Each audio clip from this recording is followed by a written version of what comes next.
शनिवार 10 जनवरी 2025 की रात ईरान की राजधानी की सड़कों पर सरकार विरोधी नारे गूंज उठे क्योंकि प्रदर्शनकारियों ने इंटरनेट ब्लैकआउट की आड़ में घातक दमन के बावजूद इस्लामी गणराज्य के खिलाफ 3 साल से अधिक समय में सबसे बड़ा आंदोलन जारी रखा।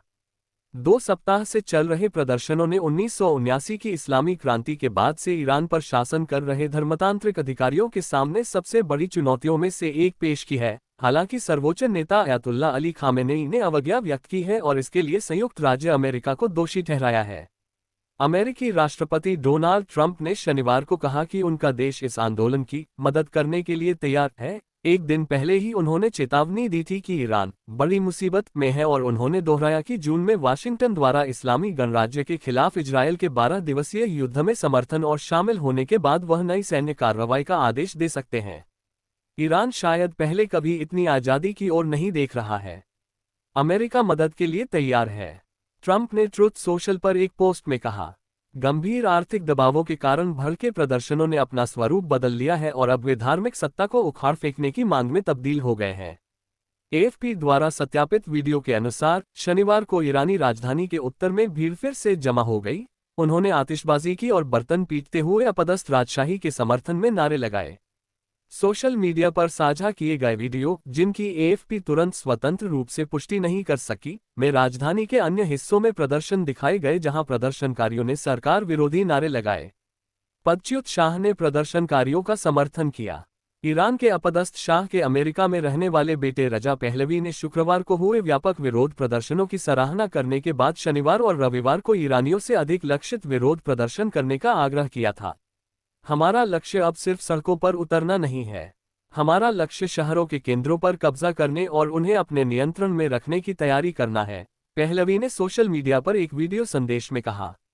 ईरानी अधिकारियों ने 28 दिसंबर को विरोध प्रदर्शन शुरू होने के बाद के दिनों में संयम बरतने का आह्वान किया था और शिकायतों को दूर करने के लिए उपायों की घोषणा की थी, लेकिन विरोध प्रदर्शन जारी रहने पर उन्होंने अपना रुख और कड़ा कर लिया।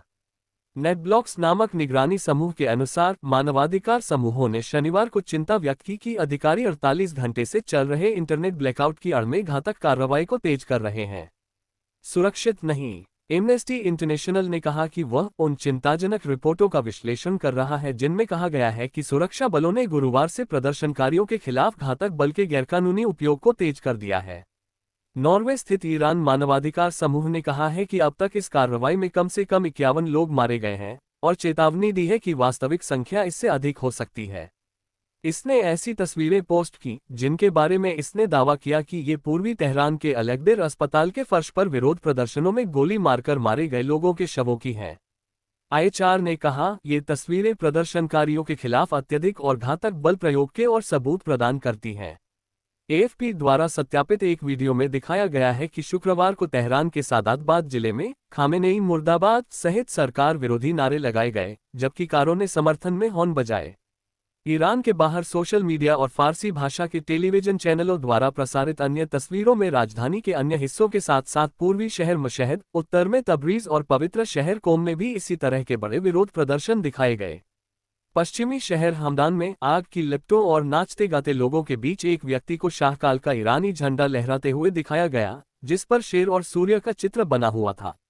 प्रत्यक्षदर्शियों ने एएफपी को बताया कि जब प्रदर्शनकारी इमारत की बालकनी तक पहुंचने में कामयाब हुए, तो उसी झंडे ने लंदन में ईरान के दूतावास पर लगे मौजूदा ईरानी ध्वज की जगह कुछ समय के लिए ले ली।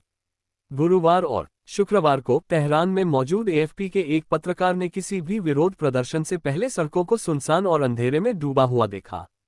शाम करीब 4 बजे दुकान बंद करने की तैयारी करते हुए एक कैफे मैनेजर ने कहा, यह इलाका सुरक्षित नहीं है। एएफपी के एक पत्रकार ने दुकानों की खिड़कियां टूटी हुई देखी, साथ ही सुरक्षा बलों की तैनाती भी देखी। मूल्य के भुगतान के लिए अधिकारियों का कहना है कि सुरक्षा बलों के कई सदस्य मारे गए हैं और खामेनेई ने शुक्रवार को एक चुनौती भरे भाषण में उपद्रवियों पर जमकर हमला बोला और अमेरिका पर विरोध प्रदर्शनों को भड़काने का आरोप लगाया।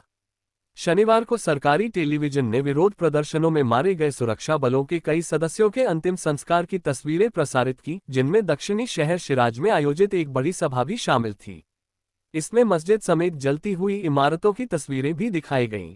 ईरान की सेना ने एक बयान में कहा कि वह व्यवस्था और शांति को भंग करने की कोशिश कर रहे दुश्मन के खिलाफ राष्ट्रीय हितों की जोरदार रक्षा और सुरक्षा करेगी।